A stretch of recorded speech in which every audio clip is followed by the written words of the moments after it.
Di video kali ini saya akan merangkum alur film Captain America Winter Soldier yang dirilis pada tahun 2014. Disutradarai oleh Anthony and Joe Russo dan diproduksi oleh Marvel Studio. Film ini dibintangi oleh Chris Evans sebagai Steve Rogers atau Captain America, Samuel Jackson sebagai Nick Fury, Scarlett Johansson sebagai Natasha Romanoff atau Black Widow, Robert Redford sebagai Alexander Price, Sebastian Stan sebagai Bucky Banner atau Winter Soldier, Anthony Mackie sebagai Sam Wilson atau Falcon, Kobe Smulders sebagai Maria Hill, Frank Grillo sebagai Brock Rumlow, dan masih banyak aktor keren lainnya.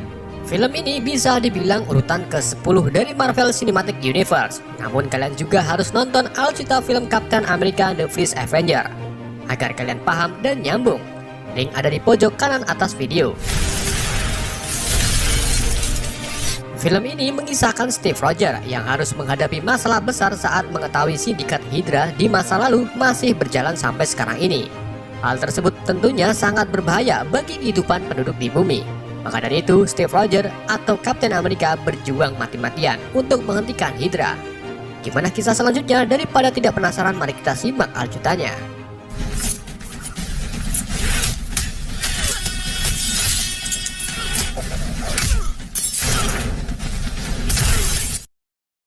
Setelah peristiwa The Avenger, Steve Rogers menjalani hidupnya sebagai agen dadakan SHIELD. Hampir setiap hari Steve mengisi paginya dengan berlari sprint, mengitari tambak lele di tengah kota. Namun Steve tak sendirian. Ada seorang mantan pilot serta terjun payung TNI AS bernama Sam Wilson yang juga sedang lari di tempat tersebut. Sam yang melihat larinya Steve kayak ngejar truk pembawa tebu merasa kagum. Setelah berlari, mereka berkenalan dan disinilah awal mereka berteman. Sam yang pernah di medan perang jelas sudah tahu tentang Steve sebagai Captain America. Namun di sini Sam tak membuka privasi Steve. Saat mereka akan berpisah, datanglah Natasha Romanoff yang menyuruh Steve untuk masuk ke mobilnya karena ada sebuah misi gabungan antara SHIELD dan Strike. Singkat cerita, Steve Natasha sudah berada di sebuah pesawat yang mengudara di Samudra Hindia. Di sini juga ada pasukan Strike yang dipimpin oleh Brock Rumlow. Yas kumbahan yas keas. Mereka akan melakukan misi mengambil alih kapal SHIELD dari bajak laut yang dipimpin oleh Georges Batroc, serta menyelamatkan para sandera terutama agen Jasper Sitwell. Steve langsung mengintrusikan strategi penyerangan. Setelah itu, Steve terjun ke laut kemudian menyusup menaiki kapal. Satu persatu bajak laut dengan mudah Steve lumpuhkan. Natasha dan Strike pun mulai memasuki kapal untuk membantu Steve. Pemimpin bajak laut Georges mencoba melarikan diri. Untungnya Steve langsung mengejar dan berhasil menggapainya. Setelah itu, mereka berdua terjadi pertarungan.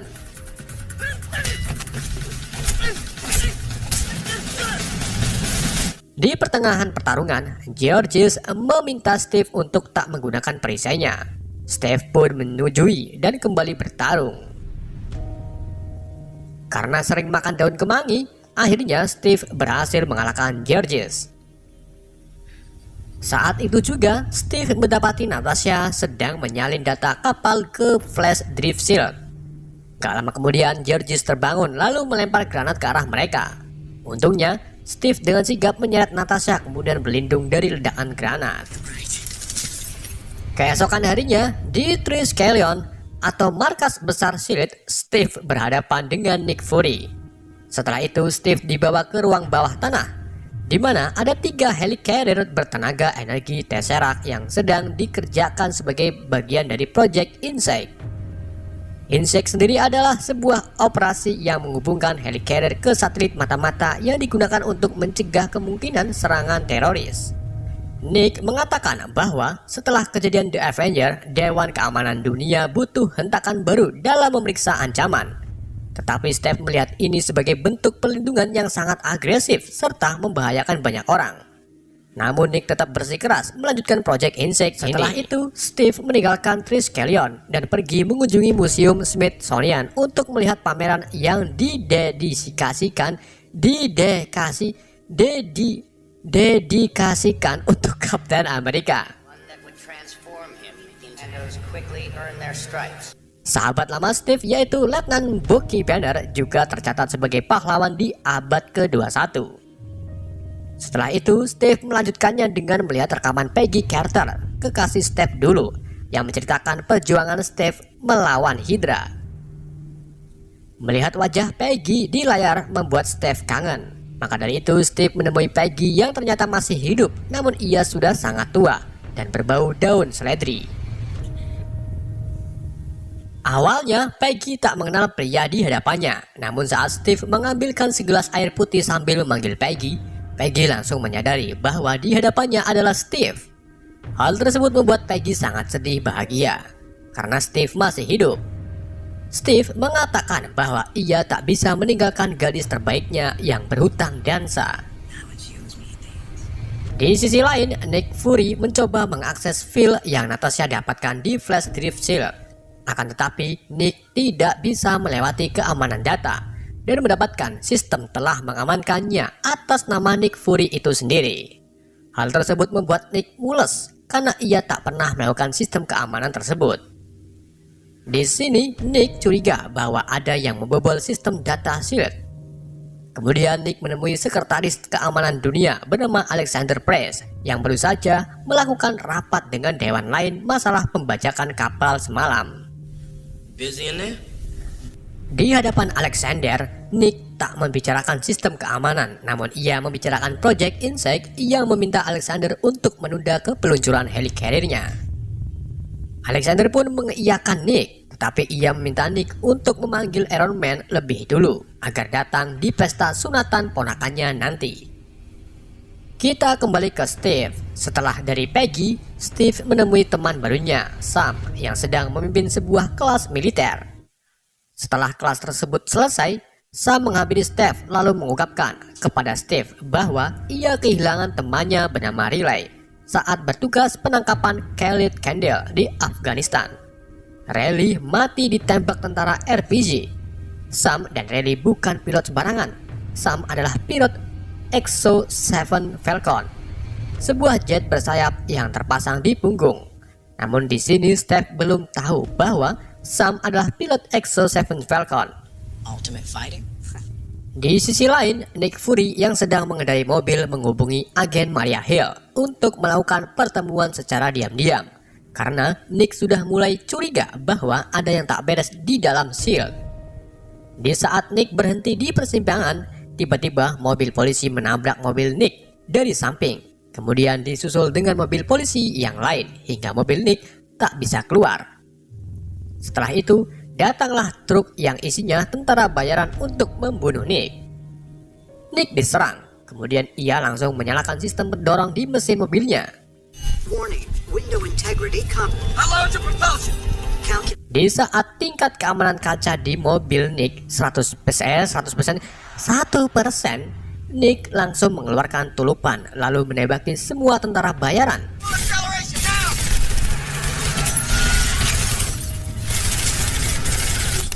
Nick berhasil kabur, namun ia terus dikejar hingga akhirnya seorang pria bertangan robot melemparkan bom ke arah mobil Nick dan meledak. Saat pria tersebut menghampiri Nick, Nick sudah tak ada dan kabur lewat selokan. Malam harinya, Steve yang baru keluyuran pulang ke kontrakannya. Saat akan memasuki kontrakan, Steve melihat tetangga baru bernama Cat yang sedang bingung mau nyuci di mana. Steve pun menyarankan Cat untuk nyuci di sungai di depan kontrakan. Sebelum Cat pergi, Cat mengatakan jangan matikan musik di dalam kamar Steve. Hal tersebut membuat Steve bingung karena ia tak memutar musik sebelumnya. Steve pun memutuskan untuk masuk lewat jendela. Siapa tahu di dalam ada orang. Dan benar saja, di dalam sudah ada orang, yaitu Nick Fury dengan kondisi terluka. Nick langsung menunjukkan sebuah kata di ponselnya yang mengatakan bahwa Shield telah disusupi. Di saat itu juga, 3 peluru dari luar jendela melesat ke tubuh Nick. Steve langsung membawa Nick ke kamarnya. Kemudian Nick memberikan flash drive dan menyuruhnya untuk tak percaya kepada siapapun. Cat datang dengan bersenjata, kemudian mengambil Steve dan mengungkapkan bahwa ia adalah agen 13 SHIELD yang ditugaskan untuk melindungi Steve. Steve meninggalkan keduanya kemudian mengejar si penembak. Di atas gedung, Steve melempar perisainya, namun si penembak dengan mudah menangkapnya lalu melemparnya kembali. Setelah itu, si penembak berhasil kabur. Nick Fury dibawa ke unit darurat rumah sakit dan ditangani oleh Dr. Vane dan tim medis lainnya. Namun sayangnya, nyawa Nick tak terselamatkan. Maria Hill sambil menangis mengatakan kepada Natasha dan Steve bahwa ia akan mengurus jenazah Nick. Setelah itu, Natasha menanyakan kepada Steve kenapa Nick berada di kontrakan Steve. Steve sambil pelongo-pelongo menjawabnya tak tahu. Membuat Natasha jengkel lalu pergi. Selesai itu, Steve menyembunyikan flash drive-nya di balik lemari permen, tepatnya di belakang permen karet Yosan. Keesokan harinya, Steve diundang Alexander Price di markas SHIELD untuk diintegrasi tentang kematian Nick. Di sini, Alex menunjukkan simulasi Georges yang tertangkap malam sebelumnya di Aljazair. Dan Alex menuduh Nick menyewa bajak laut untuk menyusup ke kapal SHIELD agar mendapatkan informasi rahasia tentang intelijen yang kemudian Nick dibunuh karena mengetahui bahwa kesepakatan antara intelijen lain itu salah. Intinya, Nick ini dituduh penjahat. Setelah itu, Steve ditanya kenapa Nick bisa dikontrakan. Steve pun menjawab orang ngerti, serta memberi kata terakhir Nick bahwa jangan percaya dengan siapapun. Selesai diintegrasi, Steve pergi menuju ke lift untuk ke lantai dasar. Gak lama kemudian datanglah Brock Lumrow bersama rekan-rekannya. Saat lift turun satu lantai, masuklah agen-agen SHIELD membuat lift menjadi penuh.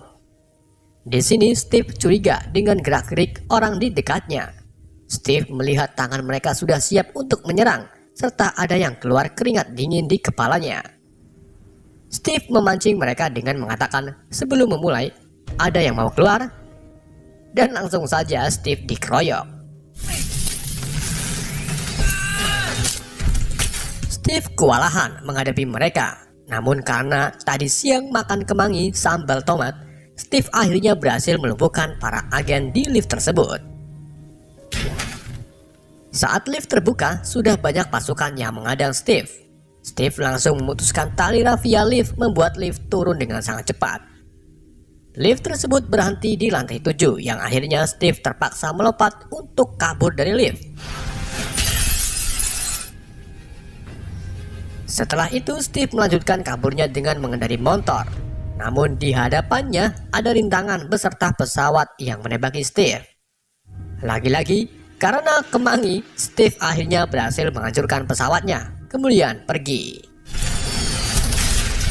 Di markas SHIELD, Sitwell mengintrusikan kepada semua anggota SHIELD untuk mengupayakan pencarian Steve.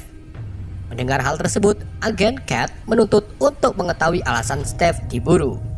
Alexander kemudian datang dan mengatakan bahwa Steve menyembunyikan informasi tentang kematian Nick. Maka dari itu Steve sekarang adalah buronan untuk ditindaklanjuti. Steve kembali ke rumah sakit untuk mengambil flash drive-nya di belakang permen Yosan.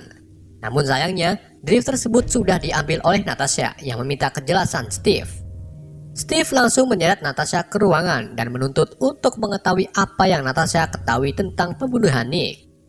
Natasha mengungkapkan bahwa yang membunuh Steve dikenal sebagai Winter Soldier yang dilaporkan bertanggung jawab atas 200 pembunuhan selama 50 tahun terakhir. Dan saya kasih tahu sekarang bahwa Howard Stark, ayah Tony, termasuk salah satu korban dari Winter Soldier. Mengetahui hal tersebut, mereka berdua memutuskan untuk mencari tahu tentang Winter Soldier. Let's find out what the ghost wants. Di sisi lain, Alexander sedang rapat online dengan Dewan Keamanan, di mana mereka ini akan menjalankan Project Insight kembali. Steve dan Natasha menyamar sebagai sepasang kekasih di mall. Mereka mendatangi bakul laptop hanya untuk mengakses data flash drive-nya. Natasha mengetahui jika menggunakan flash drive, maka Slade akan langsung mengetahui keberadaan mereka. Natasha dengan cepat mengotak-atik laptopnya dan berhasil menemukan titik lokasi di New Jersey, tepatnya di pangkalan militer saat Steve sedang menjadi prajurit dan masih kerempeng, yang nantinya akan mendapatkan jawaban atas semua ini. Natasha dan Steve langsung keluar dari mall tanpa diketahui oleh agen Strike yang sedang mencari mereka. Tidak singkat cerita, Natasha dan Steve sampai di titik lokasi di mana Steve ini mulai mengenang masa lalunya.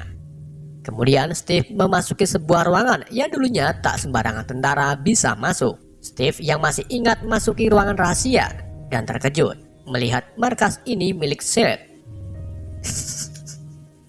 Mungkin saat Steve membeku, tempat ini diambil oleh SHIELD. Di sini juga terdapat foto Howard Stark serta Peggy Carter.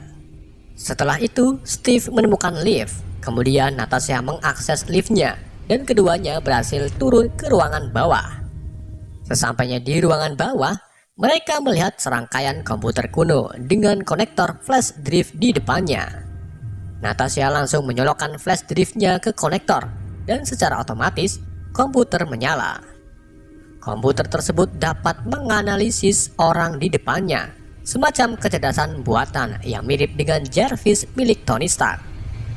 Ternyata di dalam komputer tersebut adalah Dr. Armin Zola, mantan ilmuwannya Red Skull.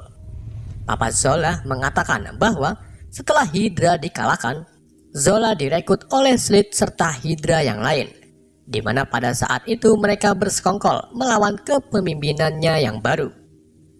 Steve dan Natasha menyadari bahwa Project Insect adalah senjata yang akan membasmi semua SHIELD, dan setelah itu bangkitlah Hydra kembali.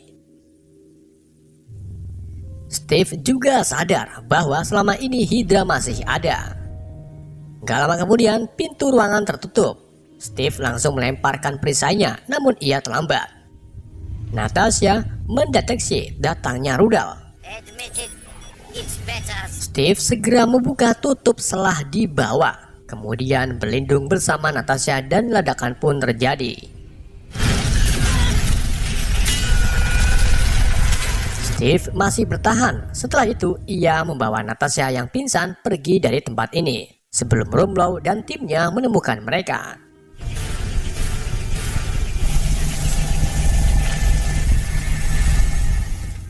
Di rumah Alexander, Winter Soldier menemui Alec untuk menerima tugas baru.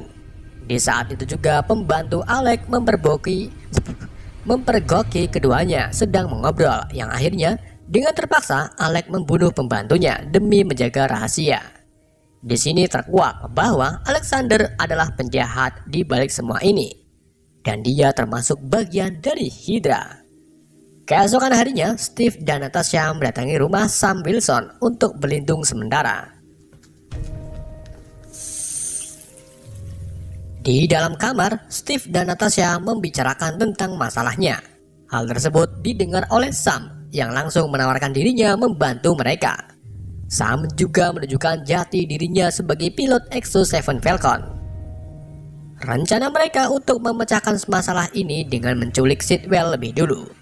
Sitwell yang habis makan pecel lele didatangi Senator Strange, kemudian berbisik hidup Hydra.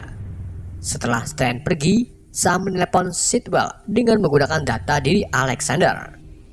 Sam memberitakan Sid untuk ikut dengannya, jika tidak maka nyawa Sid akan melayang. Sitwell dibawa ke atap gedung dan dihadapkan ke Steve dan Natasha. Sitwell langsung ditendang oleh Natasha, kemudian Sam mengambil Sid kembali. Di sini, Sitwell mengakui bahwa Papa Zola menciptakan algoritma untuk menemukan orang-orang tertentu, termasuk nama-nama superhero yang ada di bumi, dan mengeksekusinya menggunakan Helicarrier Insect dengan sekali serang. Setelah itu, Steve, Natasha, dan Sam membawa Sitwell ke Triskelion. Namun saat di perjalanan, mereka diserang oleh Winter Soldier, yang akhirnya Sitwell terlempar dan mati. Setelah itu, mobil tentara Hydra menabrak mobil Steve hingga terguling. Untungnya, Steve berhasil mengamankan Natasha dan Sam. Winter Soldier menembakkan peluru granat ke arah perisai Steve, yang akhirnya Steve terpental dan jatuh masuk ke dalam bus. Natasha langsung turun dari flyover, kemudian menembaki Winter. Mengetahui Natasha lumayan bikin sakne, Winter memutuskan untuk mengejarnya, sementara yang lain mengurus Steve.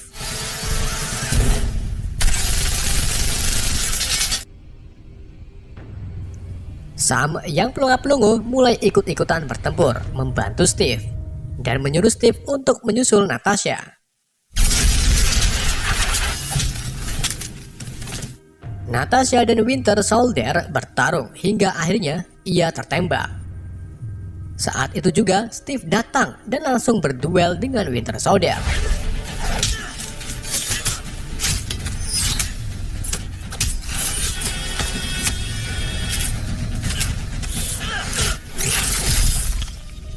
Keduanya sama-sama makan kemangi dan sudah jelas sama kuatnya.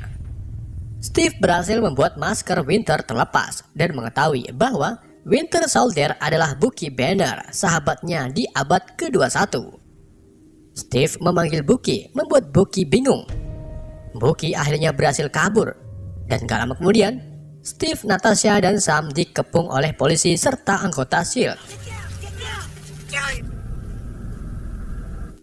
Mereka dimasukkan ke dalam truk untuk dibawa ke tahanan.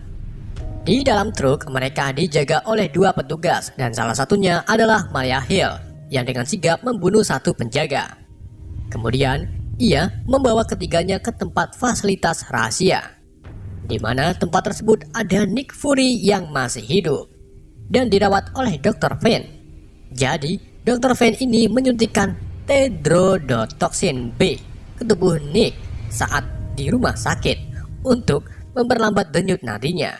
Kemudian Maria Hill membawa jenazah Nick ke sini dan selang beberapa saat Nick kembali hidup. Di sisi lain, Bucky terlihat sedang diperbaiki bagian lengan robotnya. Bucky juga mulai melihat masa lalunya di mana saat ia terjatuh dari kereta, ia diangkut oleh tentara. Kemudian dipasang lengan robot lalu disuntikan serum prajurit super oleh Papa Zola. Bucky mengatakan kepada Alexander, "Kenapa Steve bisa mengenalku?" Melihat Bucky mulai sadar, Alex menyuruh ilmuwannya untuk meriset kembali pikiran Bucky.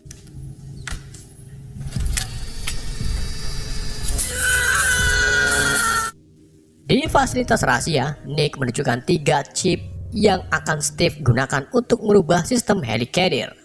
Masing-masing chip harus terpasang ke 3 helicarrier, yang jika berhasil maka helicarrier bisa dikendalikan oleh Maria Hill. Steve pun ditunjukkan sebagai pemimpin misi ini. Sebelum melancarkan misinya, Steve mengambil kostum Kapten Amerikanya waktu zaman perang melawan Hydra. Setelah selesai, Steve menyusup ke Triskelion, kemudian mengakses mikrofon yang terhubung ke semua ruangan. Steve mengatakan tentang kebenaran, serta mengungkapkan bahwa Alexander adalah pengkhianat yang bekerja untuk Hydra. Dan jika helicarrier berhasil diluncurkan, Hydra bisa membunuh semua siapa saja yang mencoba menghalanginya. Mendengar hal tersebut, Rumlow dan pasukannya memasuki ruang kontrol, kemudian menyuruh agen untuk segera meluncurkan helicarrier. Cat yang berada di tempat langsung bertindak dengan menodongkan pistol ke Steve Rumlow. Namun Rumlow dengan sigap mengambil pisaunya lalu menyerang Cat. Hingga akhirnya kericuhan pun terjadi. Rumlow berhasil meluncurkan helicarrier-nya. Sementara Steve dan Sam berlari ke helicarrier sambil menyerang pasukan Hydra.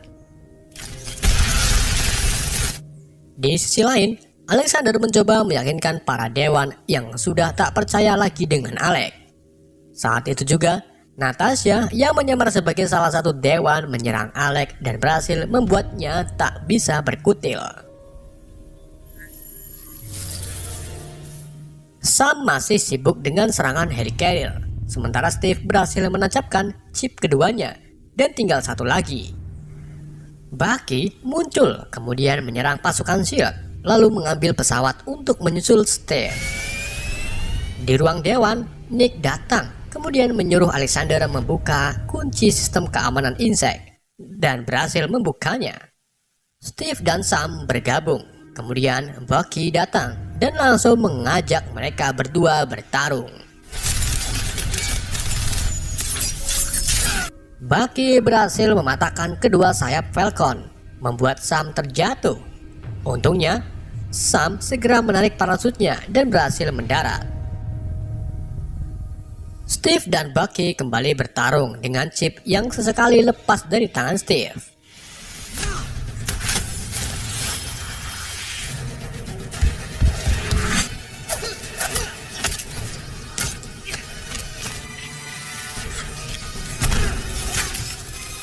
Steve akhirnya bisa mengalahkan Bucky. Di saat Steve akan menancapkan chipnya, Bucky kembali sadar lalu menembaki Steve. Dengan keadaan terluka, Steve akhirnya berhasil memasang chipnya, kemudian menyuruh Hill untuk mengakses helicarrier agar ketiga helicarrier menyerang satu sama lain.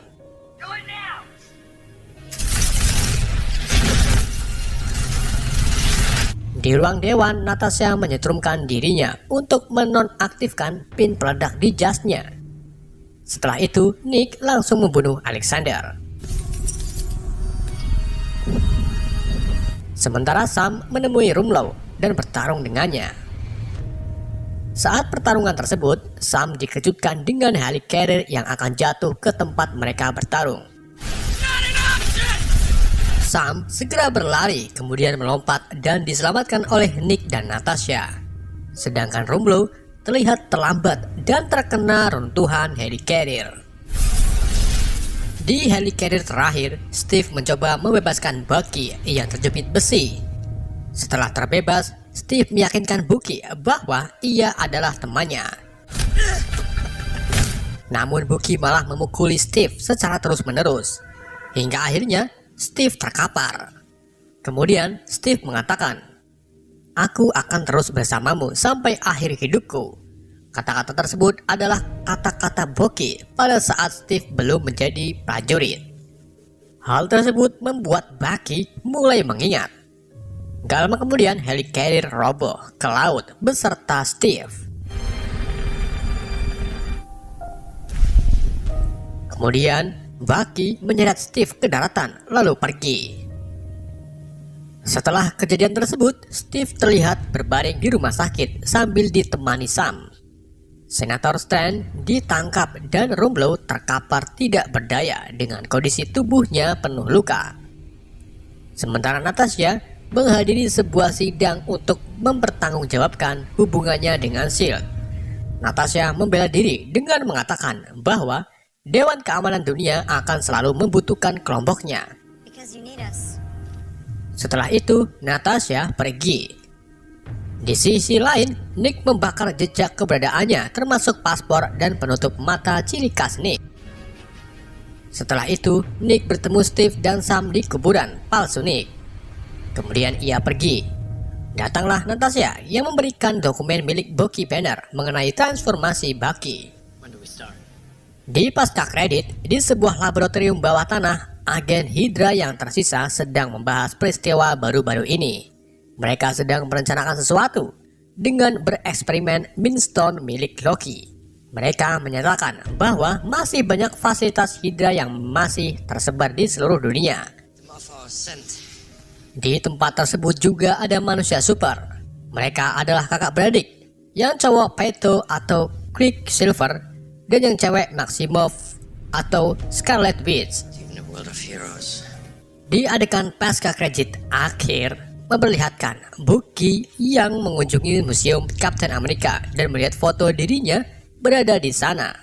Dan disinilah Bucky mengingat semuanya. Film pun berakhir. Oke, itulah cerita film Captain America Winter Soldier. Sebenarnya masih banyak yang harus saya bahas, namun lebih enaknya saya akan bahas di film selanjutnya. Dan untuk pesan yang tidak bisa kita ambil dari film ini, ngopi selur biar nggak pusing. Sekian dari saya. Wassalamualaikum warahmatullahi wabarakatuh.